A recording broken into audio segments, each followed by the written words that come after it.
প্রিয় শিক্ষার্থীরা, আসসালামু আলাইকুম। কেমন আছো তোমরা? আশা করি ভালো আছো। ভালো থাকো, সুস্থ থাকো, সুন্দর থাকো, প্রত্যাশা ব্যক্ত করি আমি আজকের এই অনলাইন শ্রেণী কার্যক্রম শুরু করছি। আমি নার্গিস বেগম, সহকারী শিক্ষক, হোসেনপুর আদর্শ উচ্চ বিদ্যালয়। আজকের বিষয় হলো দশম শ্রেণীর আইসিটি, অর্থাৎ তথ্য যোগাযোগ প্রযুক্তি। আমরা এই তথ্য যোগাযোগ প্রযুক্তি নিয়ে আলোচনা করব। এই বইয়ের প্রথম অধ্যায় নিয়ে আমরা আলোচনা করব। শিরোনাম হলো তথ্য ও যোগাযোগ প্রযুক্তি এবং আমাদের বাংলাদেশ। শিরোনাম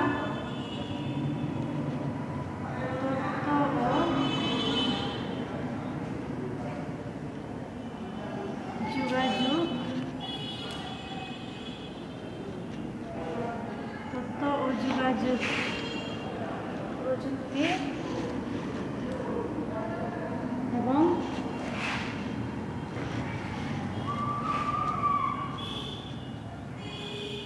আমাদের বাংলাদেশ।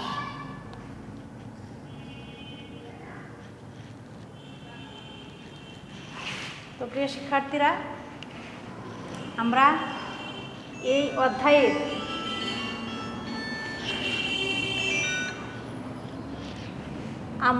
এই অধ্যায়ের অনেকগুলো শিক্ষণফল রয়েছে। তো আমরা এই অল্প সময়ে সবগুলো শিক্ষণফল নিয়ে আলোচনা করা সম্ভব হবে না, তাই আমরা প্রথম দুইটা শিক্ষণফল নিয়ে আমরা আলোচনা করব। শিক্ষণফলগুলো হলো তথ্য ও যোগাযোগ প্রযুক্তি শিক্ষণফল।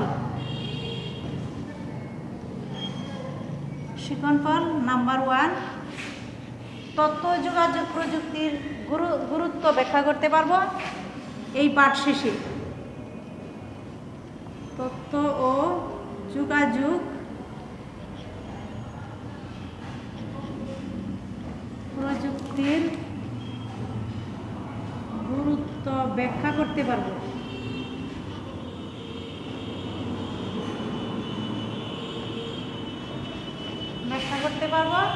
দুই নম্বর হলো তথ্য যোগাযোগ প্রযুক্তি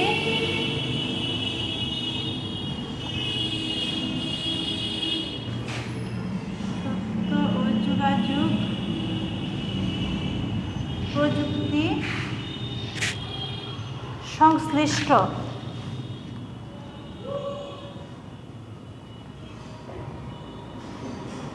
সংশ্লিষ্ট ব্যক্তিবর্গের অবদান বর্ণনা করতে পারবো।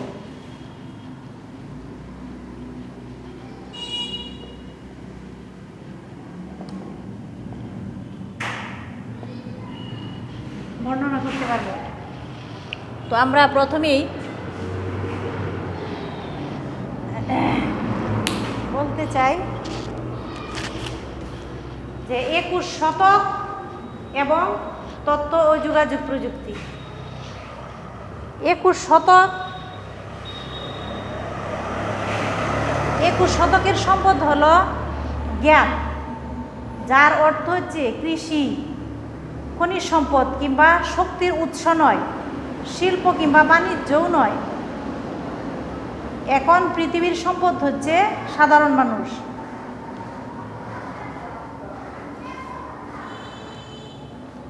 তার কারণ শুধু মানুষই জ্ঞান অন্বেষণ করতে পারে, জ্ঞান ধারণ করতে পারে এবং জ্ঞান ব্যবহার করতে পারে, এটা অন্য কেউ পারে না।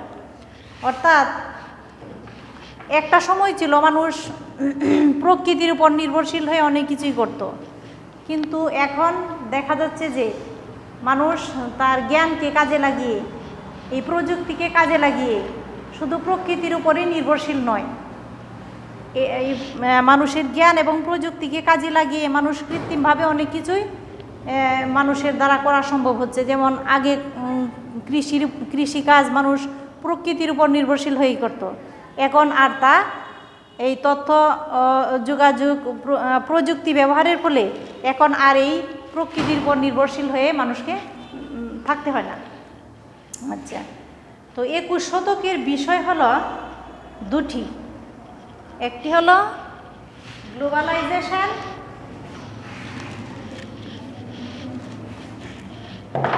21 শতকের বিষয়,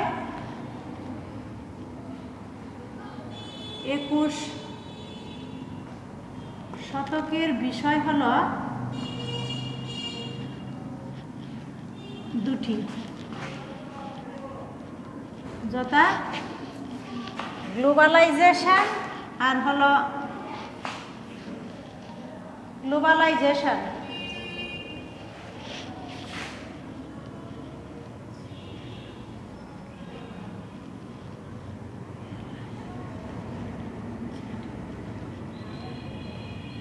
গ্লোবালাইজেশন হলো বিশ্বায়ন, অর্থাৎ এই বিশ্বকে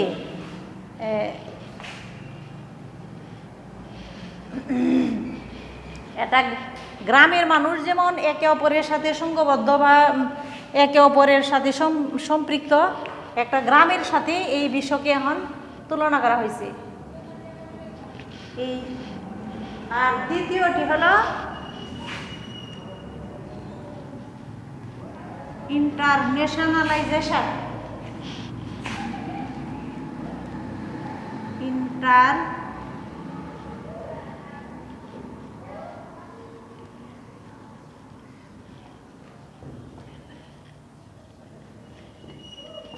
ইন্টারন্যাশনালাইজেশন এটা হলো আন্তর্জাতিক সম্পর্ক স্থাপন, অর্থাৎ আন্তর্জাতিকভাবে মানুষ একে অপরের সাথে সম্পৃক্ত বা একে অপরের সাথে সম্পর্কিত। এটা হলো 21 শতকের জ্ঞান। আর 21 শতকের কিছু দক্ষতা আছে যেগুলোকে কাজে লাগিয়ে মানুষ এই জ্ঞানকে কাজে লাগিয়ে মানুষ 21 শতকের কিছু দক্ষতাকে অ্যাপ্লাই করতে পারবে। এই জন্য এই নতুন বিপ্লবে অংশ নিতে হলে বিশ্বের বিশেষ এক ধরনের প্রস্তুতি নিতে হবে। সেটি হলো 21 শতকের দক্ষতাগুলো।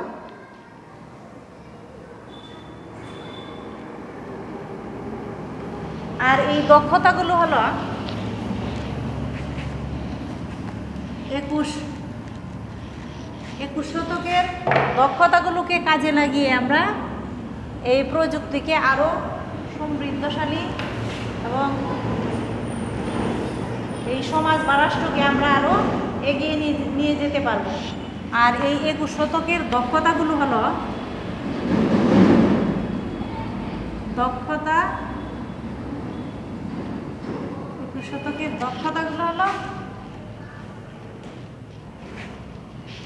এক নম্বর হলো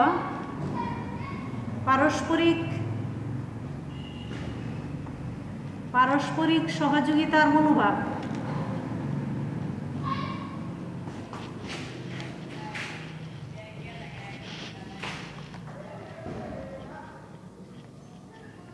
আমরা পরস্পরকে সহযোগিতা করব, এই ধরনের মনোভাব আমাদের মাঝে থাকতে হবে। তাহলেই আমরা একে অন্যের সহযোগী হব, একে অন্যকে সহযোগিতা করব, আর একে অন্যের পাশে আমরা দাঁড়াতে পারবো। এই সহযোগিতার মনোভাব যদি আমাদের মাঝে থাকে, আর এটা হলো 21 শতকের দক্ষতার মধ্যে একটি। যোগাযোগ দক্ষতা।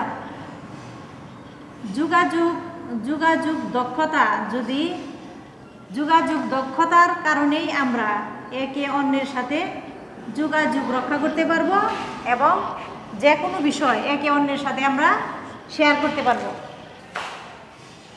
এরপর হলো সুনাগরিকত্ব।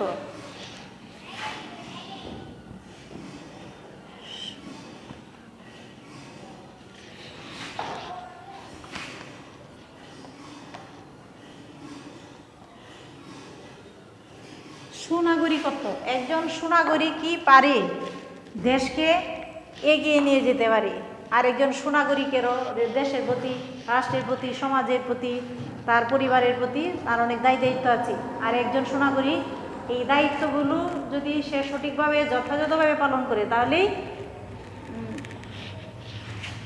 তাহলেই সমাজ, রাষ্ট্র উন্নয়ন, সমাজ এবং রাষ্ট্রে উন্নয়ন সম্ভব।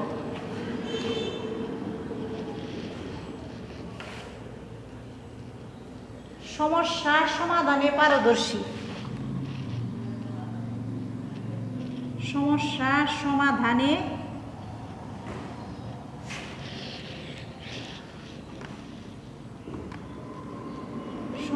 সমাধানে পারদর্শী, অর্থাৎ যে কোনো সমস্যা সমাধানে সবাইকে পারদর্শী হতে হবে। না, সমস্যা সমাধানে পারদর্শী না হলে সমস্যাই থেকে যাবে। আর এই সমস্যাকে সঠিকভাবে সমাধান করার জন্য আমাদের কি সঠিক জ্ঞান থাকতে হবে। আর এই 21 শতকের জ্ঞান দক্ষতার মাধ্যমেই এটা সম্ভব।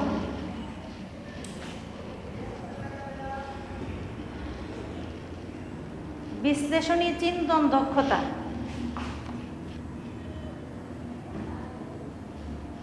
বিশ্লেষণী চিন্তন দক্ষতা, অর্থাৎ যে কোনো বিষয় যদি আমরা বিশ্লেষণ করার মতো আমাদের চিন্তন দক্ষতা না থাকে, তাহলে আমরা কি করতে পারবো না, এই বিষয় নিয়ে এই বিশ্লেষণ করতে পারবো না। আর এটার জন্য আমাদেরকে এই জ্ঞান থাকতে হবে।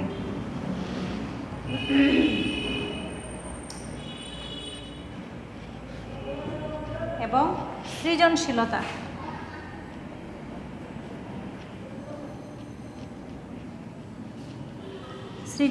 এগুলো হলো 21 শতকের দক্ষতা সমূহ। সৃজনশীলতা 21 শতকের দক্ষতাগুলোর মধ্যে অন্যতম একটি দক্ষতা হলো সৃজনশীলতা। সৃজনশীল ব্যক্তি তার জ্ঞানকে কাজে লাগিয়ে সে তার সৃজনশীল প্রতিভাকে কাজে লাগিয়ে অনেক সমস্যা সমাধানে সফল কাম হতে পারবে।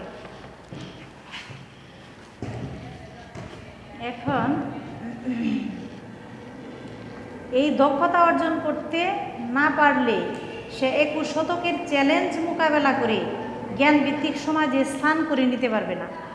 অর্থাৎ এই 21 শতকের এই দক্ষতাগুলো যদি অর্জন করতে না পারা যায়, তাহলে এই চ্যালেঞ্জ মোকাবেলায় সমাজে স্থান করে নেওয়া সম্ভব হবে না। তো এখন আমরা আমাদের শিকনফলের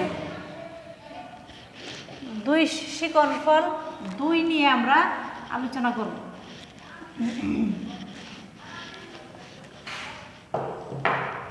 তথ্য যোগাযোগ প্রযুক্তির বিকাশে উল্লেখযোগ্য ব্যক্তিত্ব, অর্থাৎ তথ্য ও যোগাযোগ প্রযুক্তিকে বিকাশ করার জন্য অনেক ব্যক্তিবর্গ অবদান রেখেছেন। আর যারা এই তথ্য এবং যোগাযোগ প্রযুক্তিতে যাদের অবদান উল্লেখযোগ্য, তাদের সম্পর্কে আমরা কিছু আলোচনা করব। তথ্য ও যোগাযোগ প্রযুক্তির বিকাশে উল্লেখযোগ্য ব্যক্তিত্ব। তথ্য ও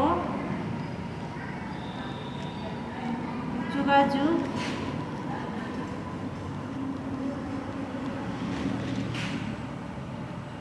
প্রযুক্তির বিকাশে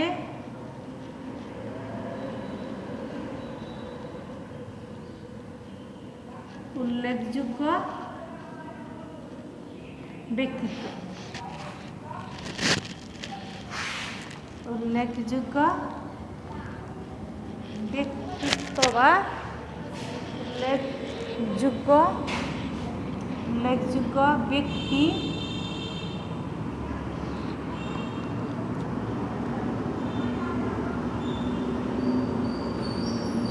উল্লেখযোগ্য ব্যক্তিবর্গ। তো আমরা প্রথমেই 1 নম্বরে চার্লস বেবেজের কথা। চার্লস বেবেজের নাম আমরা সকলেই শুনেছি। চার্লস বেবেজকে আধুনিক কম্পিউটারের জনক বলা হয়।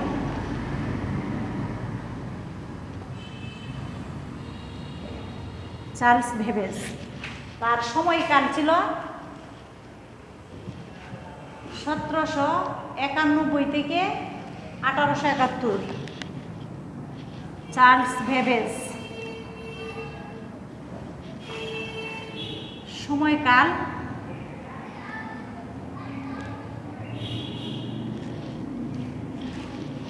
চার্লস বেবেজের সময়কাল 1791 থেকে 1871। এটা হলো চার্লস বেবেজের সময়কাল।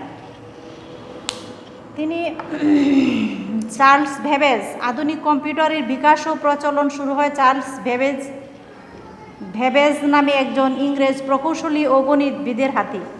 অনেকে তাকে আধুনিক কম্পিউটারের জনকও বলে থাকেন। তিনি তৈরি করেন ডিফারেন্স ইঞ্জিন। 1991 সালে লন্ডনের বিজ্ঞান জাদুঘরে চার্লস বেবেজের বর্ণনা অনুসারে একটি ইঞ্জিন তৈরি করা হয়। দেখা যায় সেটি সঠিকভাবেই কাজ করছে। পরবর্তীতে তিনি অ্যানালিটিক্যাল ইঞ্জিন নামে একটি গণনা যন্ত্র আবিষ্কার করেন।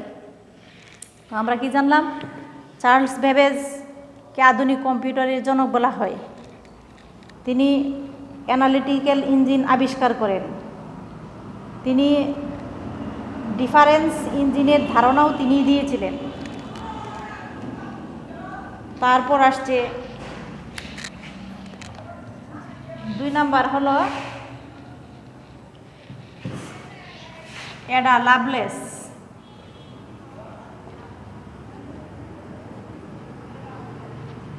অ্যাডা লাভলেস তিনি ছিলেন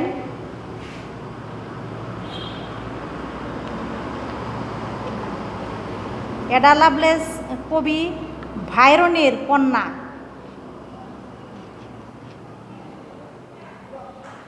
অ্যাডা লাভলেস ছোটবেলা থেকেই বিজ্ঞান ও গণিতে আগ্রহী হয়ে ওঠেন। 1833 সালে চার্লস বেবেজের সঙ্গে তার পরিচয় হলে তিনি বেবেজের অ্যানালিটিক্যাল ইঞ্জিনকে কাজে লাগিয়ে প্রোগ্রামিংয়ের ধারণা সামনে নিয়ে আসেন। এই কারণে অ্যাডা লাভলেসকে প্রোগ্রামিং ধারণার প্রবর্তক হিসাবে সম্মানিত করা হয়। অর্থাৎ অ্যাডা লাভলেসকে প্রোগ্রামিংয়ের প্রবর্তক হিসাবেও ধারণা করা হয়। 1842 সালে বেবেজ তুরিন বিশ্ববিদ্যালয়ে তার ইঞ্জিন সম্পর্কে বক্তব্য দেন। সে সময় অ্যাডা বেবেজের সহায়তা নিয়ে পুরো বক্তব্যের সঙ্গে ইঞ্জিন কাজের ধারণাটি বর্ণনা করেন। কাজের সঙ্গে বর্ণনা করার সময় তিনি এটিকে ধাপ অনুসারে ক্রমান্বিত করেন। অ্যাডার মৃত্যুর 100 বছর পর 1953 সালে সেই নোট আবারও প্রকাশিত হয়। বিজ্ঞানীরা বুঝতে পারেন অ্যাডা লাভলেসই অ্যালগরিদম প্রোগ্রামিংয়ের ধারণাটা আসলে প্রকাশ করেছিলেন। এই জন্য অ্যাডা লাভলেসকে অ্যালগরিদম প্রোগ্রামের প্রবর্তক বলা হয়ে থাকে।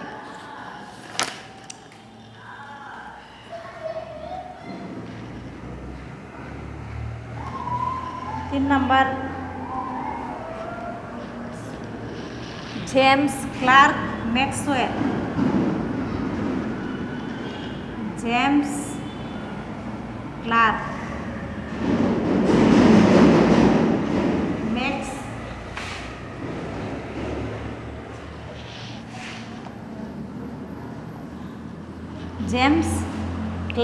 ম্যাক্সওয়েল।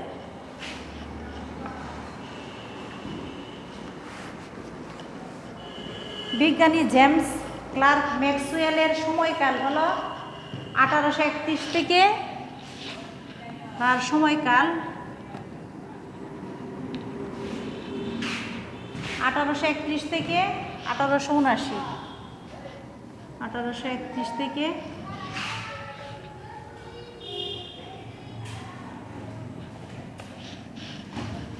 1879। তিনি বিনা তারের বার্তা প্রেরণের একটি সম্ভাবনাকে তুলে ধরেন।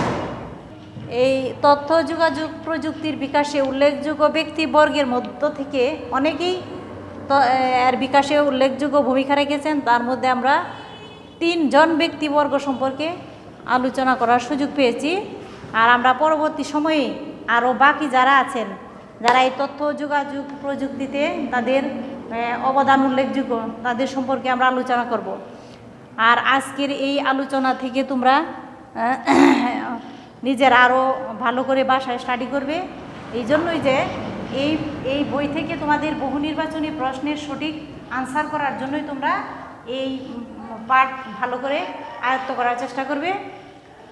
সকলের সুস্বাস্থ্য এবং দীর্ঘায়ু কামনা করে আজকের অনলাইন শ্রেণী কার্যক্রম এখানেই শেষ করছি। সকলকে ধন্যবাদ।